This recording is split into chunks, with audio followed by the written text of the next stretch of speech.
Pleased to be joined here at Post Wrestling with Raquel Rodriguez going into the Elimination Chamber event on Saturday night in Montreal, Quebec. And Raquel, first of all, being in a match like the Elimination Chamber for the first time, tell me a bit about sort of the unknowns of going into a match like this and sort of what you can prepare for and what you just have to feel out there going for your first experience in this type of a match. Yeah, definitely. I mean, there's definitely a lot of unknowns. You never know what's going to happen in a cage. You never know what's going to happen in chambers. That's one thing that I haven't been in, is a chamber, and having that in each corner is going to be something that's a little bit different to me and to what I know to be my wrestling and ring knowledge and ring awareness.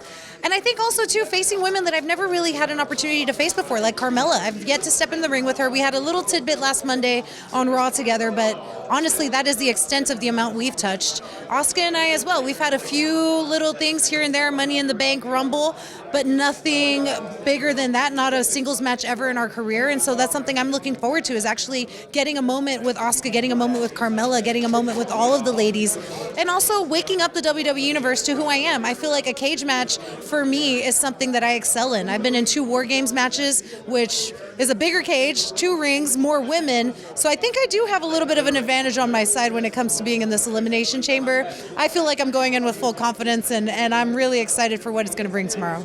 Now that you've had, a lot of time on the SmackDown roster, how would you assess that transition? It's different for all performers going from NXT to SmackDown. How would you assess that move? Honestly, I feel like it's been such an easy transition for me. I feel like I've just kind of made space for myself immediately presented my presence when it's come to being in the women's locker room and let them know who I am. I think all of the women on SmackDown now have an eye out for me. They don't look at me anymore as the new girl. They don't look at me as someone who probably doesn't know her way around. I think I'm a potential threat, and I think a lot of them know that.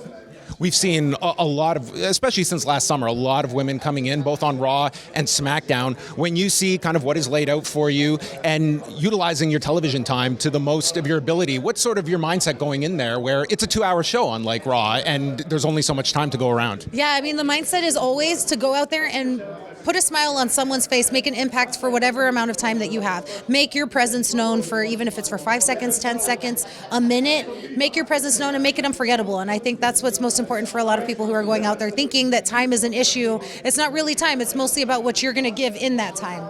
Had there been any people you have leaned on for advice behind the scenes that have been helpful on this transition on the main roster? Yeah, definitely. I mean, I've looked to Rhea Ripley a lot because we are close friends, frenemies, whatever you want to call us. But she has had her experience on the main roster for a little bit longer than I have. So I do go to her for a lot of advice, especially when it comes to these bigger events like Elimination Chamber. And I know she's going to be here this weekend as well, facing Beth Phoenix. I've also had the opportunity of talking with Beth as well. And she's someone that I've looked up to my entire career since I was a little girl, because she is one of the stronger women. She's always been presented as a stronger, bigger woman, and that's something that I really looked up to as an idol, someone who struggled with the way they looked and always being different. I finally learned to hone into my size and use it to my advantage and be very proud of it, because it's something that I bring that's different to the table. And I've also actually looked to Natalya a lot as well.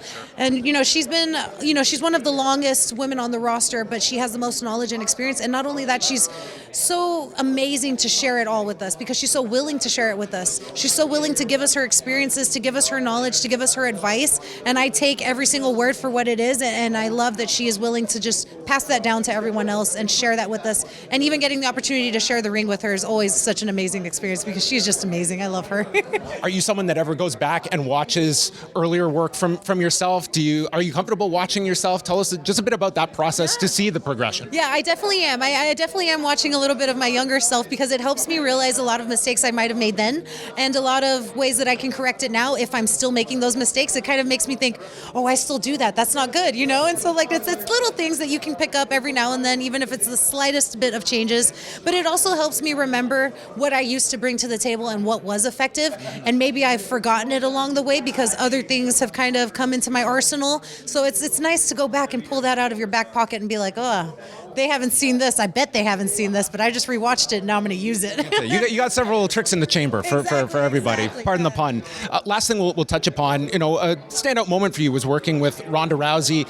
I would imagine that is something you would like to revisit. And what did you take from that? Because that seemed to be a real breakout moment for you, having the match with her. Yeah. I think what I took from that was that I took a lot of confidence from that. I realized, I may be the new girl. I may have less experience than a lot of people, but I know I can do this. And being able to step into the ring with Ronda Rousey, the baddest woman on the planet, and give her one of her best matches of her career, not only having one of my best matches of my career, not only having people who have been my idols and who are my bosses and who I look up to say my name and come and shake my hand and congratulate me on such an amazing match and opportunity, it really just boosted my confidence that much more. And so I feel like I'm going into Elimination Chamber with the most amount of confidence I've ever had in the past year of being up on SmackDown. And so I'm so excited. Oh, we wish you all the best going into the show on Saturday night. Elimination Chamber is happening 7 p.m. Eastern on Peacock and the WWE Network.